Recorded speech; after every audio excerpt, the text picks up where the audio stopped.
I'm Allan Dale from Gale Force Twins, and I want to tell you the Harbour Strong podcast is unbelievable. It's men talking about their mental health, being very open about it. What the event we experienced here today were men walking shoulder to shoulder, young and old, fathers and sons, sharing their experience. Bill, you organized this thing. It's the second one. You put it together. What was your perspective of the day? Tell me about it. The day couldn't have gotten any better. As you say, we had some deep, meaningful conversations, discussions. We heard from a lot of people that, really were looking forward to coming out. Some people that really found it difficult to come out with different mental health issues and stuff, but managed to get here and really found a meaningful connection with people while they were here. One of the biggest things I've heard from the participants that were out here today, we want more of these. Right. And I think the conversations matter, Bill. I mean, I had the pleasure of interviewing 12 people here today, and so impactful, and all of them came to the men's mental health conversation through different mechanisms, through different experiences in their life, but they all ended on one note. We need more of this. We need to talk more. We need to sort of get this conversation going. And talk to me about the importance of keeping this alive. Well, the idea is that, men don't talk, and we don't express our emotions, and we don't have feelings, and that's caused a lot of problems for men in mental health forever. And we're trying to redefine what that looks like. But at the end of the day, this shows that men are willing to talk. They are willing to share. They do want connection. And we need to give them that opportunity. We need to have events like this where they can come out and they can connect.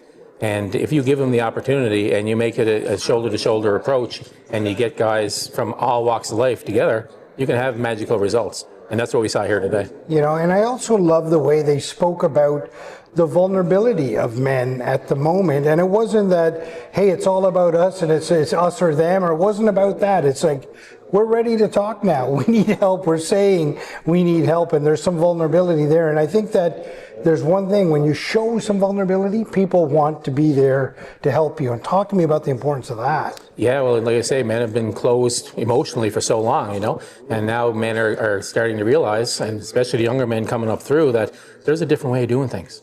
Right? We don't necessarily want to be like our dads and our grandfathers. We want to be able to process our emotions. We want to be able to regulate emotionally. We don't want all the anger and frustration that comes with untreated depression and unrecognized depression. So ideally, the vulnerability side, guys are starting to say, hey, we do want to come out and talk. Right? But as a society, we need to give them the opportunities, we need to give them the services, we need to give them the venues and the platforms in order to connect so they can do just that. The other thing, Bill, too, I was amazed. Like, when I asked everybody, I said, what's the way forward?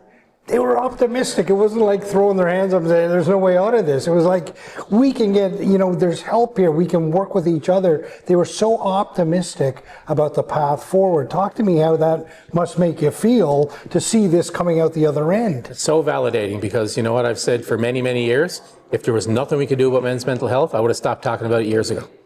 Right? So a lot of these guys are coming out and they're really feeling that there's a hopeful future. They can connect. They don't need to feel depressed. They don't need to feel lonely. They don't need to feel bad about themselves. There is an option, right? So they're very hopeful that we're going to be able to, as a society, present more of these options for them to come out, more events, connect with guys who feel like they do, and make a big difference in the society that we're living in. And it all doesn't happen without strong leadership. So thanks for keeping a steady hand on the tiller. Appreciate it, mate. Cheers.